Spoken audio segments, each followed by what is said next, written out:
Welcome back to Partners in Peace. My name is Alaric Hutchinson. And I'm Andrew Hutchinson. Today we'll be doing another Sunday sermon for y'all, even though it's Monday. Time has been, blurring together for us. I'm sure it has been for y'all at home as well. But nonetheless, we are still committed to making these weekly videos, and today we are going to be talking about just some techniques on how we can cultivate more peace in the home. So what we're going to call this, I think it was household conflict in quarantine, something along the lines of that. And we'll be sharing Thich Nhat Hanh's 4 mantras of loving presence. But before we jump into that, let's go ahead and do the Living Peace Code. Taking a deep breath in, and let's begin. Peace. Peace. People embracing a conscious evolution. People embracing a conscious evolution. I am the master of my life. I am the master of my life. I master my thoughts. I master my thoughts. I master my impulses. I master my impulses. I master my emotions. I master my emotions. I see through illusion. I see through illusion. There is no ignorance. There is no ignorance. There is no chaos. There is no chaos. There is no duality. There is no duality. I forever seek and cultivate. I forever seek and cultivate Understanding. Harmony. And transcendence. Everything is impermanent. Change is the only constant. I release my attachments to the mundane world. I release my attachments to the mundane world. I release my attachments to what I know. I release my attachments to what I know. I release my attachments to who I am. I release my attachments to who I am. I relinquish myself. I am peace. I am peace. People embodying a conscious evolution. Deep breath. And release. And what do we often like to point out? At the beginning of the code, we talk about how people, when they first begin the teachings, they're embracing the tenets. And then the more that they go through them, that they end up embodying them. Absolutely. So one more breath. So it is. So Andrew, can you tell us a little bit about the topic we'll be going into today? Absolutely. So I think I'm not the only one out there who has had my work life disrupted due to the coronavirus. And so now that I'm working from home, it's very interesting because suddenly Alaric and I are around each other all the time, when normally Monday through Friday from about 9 to 5, I would be at my job at a local library.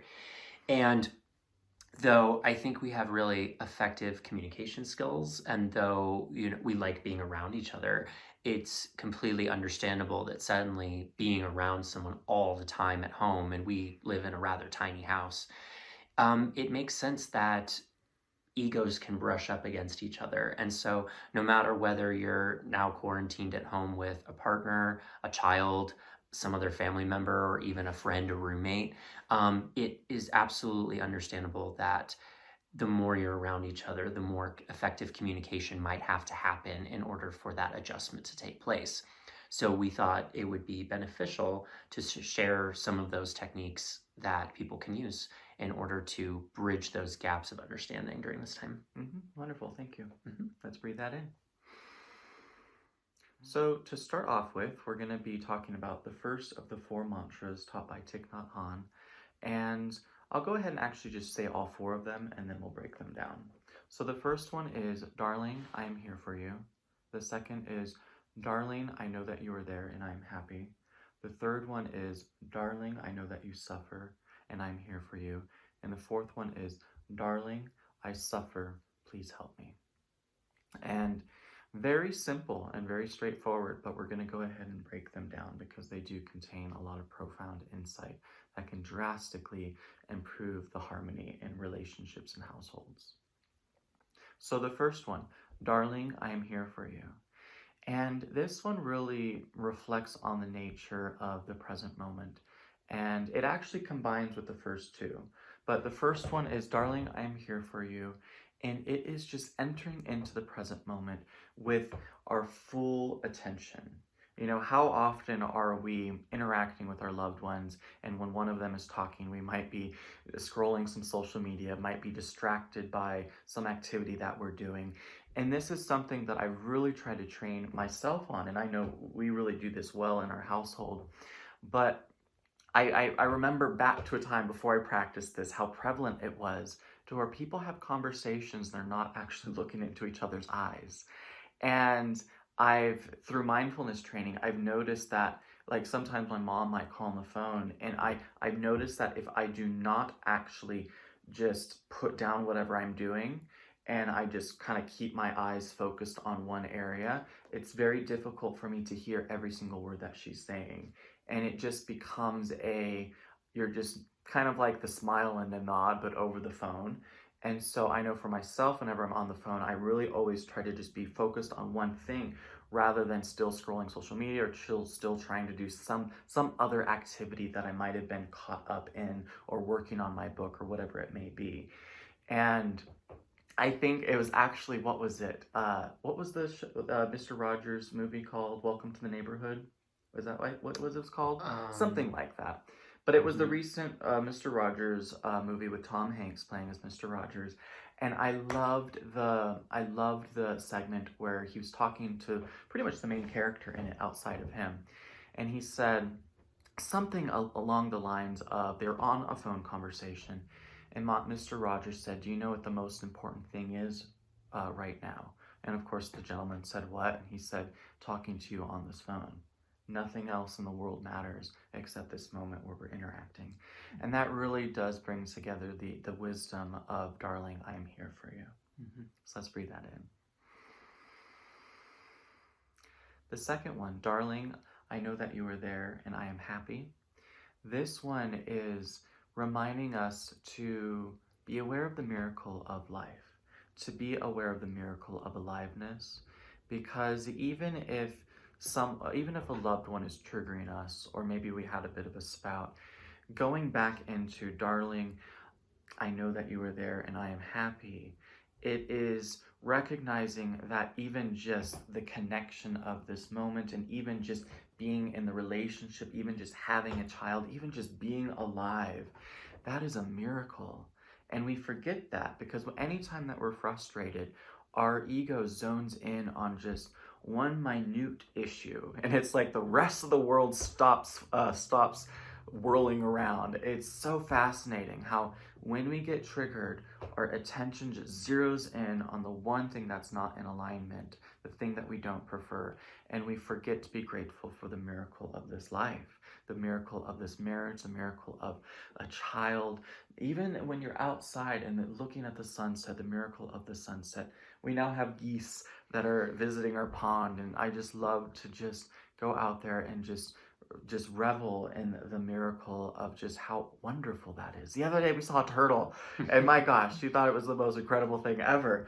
And it was, because it's just, everything carries that essence of magic, if you will, because it's just such a fascination that we even get to experience this life to begin with. And so cultivating that gratitude and that happiness, even when we recognize that we may not be feeling well in the moment, really does have a profound effect on the ability to effectively communicate. And the third one is, "Darling, I know that you suffer and I'm here for you." And again, this is just building off of the theme of loving presence. Thich Nhat Hanh said another quote of, "How can you love someone if you don't make yourself available to them?" And that really is the crux of love. It's the ability to be alive in the moment with someone. And just recognizing, because here's the fascinating thing when we get triggered by anyone on the planet, but especially our loved ones, is that normally when our loved one is in, we'll just call it non-alignment, it triggers us. So they're already triggered, and then their triggering triggers us.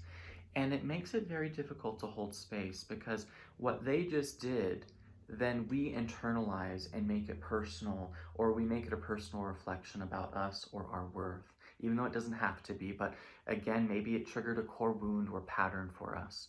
So all of a sudden, rather than being there for them, we instantly get into a tug of war battle of, we can just call it a lack of appreciating, a lack of uh, hearing one another. Because how often have you been in a spout with someone, and rather than deeply listening to what they have to say, even if it's very triggering, you're already thinking of what you're going to say next.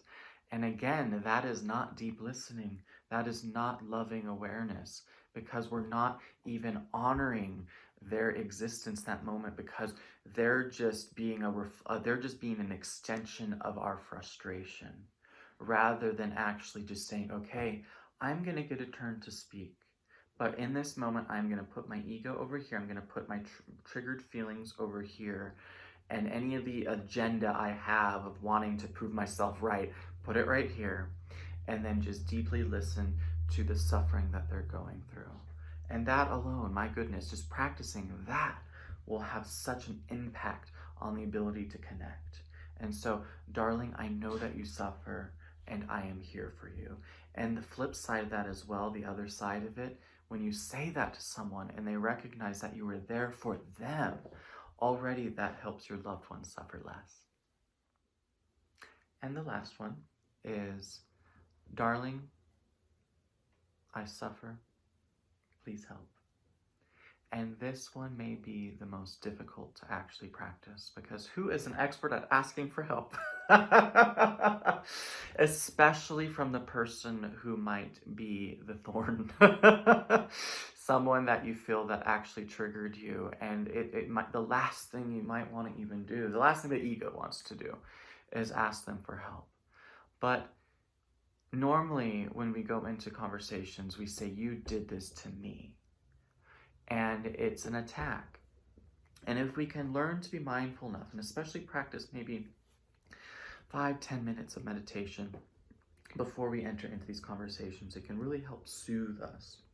Or even just walking meditation, being alive with every step. And then when we go into the conversation and we say, darling, I suffer, please help me, it changes the energy of the whole. It changes the foundation of the energy. Rather than starting with the feeling of defensiveness or attack, we're saying, I have all these emotions and all these thoughts, and they're very painful right now. And I recognize, darling, that you love me, even though you may be the source of the thorn right now. I know that behind all of this, there is a deep love and a deep appreciation. So I know my ego is making these stories. Can you please help me come back to some clarity? Can you please help me come back to some peace? And all of a sudden, rather than the offense and the defense, the walls start to fade. And a story that I sometimes like to share with my students is, if you're walking a forest path, or really anywhere in nature, and you see a vicious animal, and they're very angry, and it looks like they're about to pounce on you, you might be taken back, and you might be afraid, and in your fear, you might want to lash out, or if you had a gun, something worse might even happen. But then in a split second, you see that that animal's leg is trapped in some type of claw, and some type of bear trap type invention. And instantly that fear, that anger dissolves into compassion, and you recognize where their pain comes from. And you recognize where their anger comes from, and it's not about you. It's about a pre-existing wound that they have. And likely you might be someone that actually might put yourself in danger to actually help that animal. And that's how I like to view all of humanity when humans are acting out of alignment. They're struggling with something that we can't see. And when we say, either when we're on the flip side, when we're suffering, we say, please help me, we can bridge that communication. But also when we remember this wisdom, we can more effectively hold space for another person, even if their lashing out is directed at us. So bringing it all together, darling, I'm here for you. Darling, I know that you were there, and I'm happy. Darling, I see that you suffer, and I'm here for you. And darling, I'm suffering, please help. Quite beautiful. So based off of everything we just shared, are there any concluding thoughts that you have, Andrew? Sure. So in Alaric's book, Living Peace, there is the tenet, ignorance is an illusion, we seek understanding. And I feel like these 4 mantras really tie into that one in particular, as well as tenet 8, release knowing. Because whenever we either assume that someone around us knows how we're feeling or why we're frustrated, we then immediately can assume that they know and don't care. And that's never a fair thing to do. It's never fair to let someone else just try to figure us out, or we think, well, it's their responsibility. They should try to, you know, ask how we're doing, and we're putting all the responsibility on them, when really they may have no idea either why we're upset or that we're upset. And if they knew, they would try to fix it. Mm-hmm. And so I feel like having tools to activate those conversations and to say, hey, I'm feeling this way and this is why. And also part of that particular tenet, ignorance is an illusion, we seek understanding, is there's a task in there we're called for, which is the love question. And you can even almost tie it into, darling, how can I love you better? Which is one of the toughest questions in the world to ask somebody. But if you ask someone, how can I love you better? It also bridges a huge gap in communication, and that person can finally express maybe some things that they hadn't known how to express before, or felt comfortable telling you because they were worried about explaining it. And so all of these tools really just foster compassion between each other, no matter what the relationship is. And therefore, you can understand one another better, and you can mend anything that comes between you. Absolutely. That's beautiful. Thank you. Mm-hmm. Let's breathe that in. So in conclusion, we just want to wish all of you continued health and wellness and peace and happiness in the home during these uncertain times. And just know that even though we're not seeing any of you in person right now, you're all in our thoughts. And even if you're someone who we haven't met yet, there's another quote, I think it's by Mitch Albom, that says, strangers are just family you have yet to meet, you have yet to come to know. And I definitely feel that way. And so, as always, links are down below if you do feel inclined and would like to donate to our church. Even just a small amount definitely helps us with the upkeep costs of everything. But if not, there is no judgment, no worries there, no expectation, and we'll see you in the next video. Blessed be.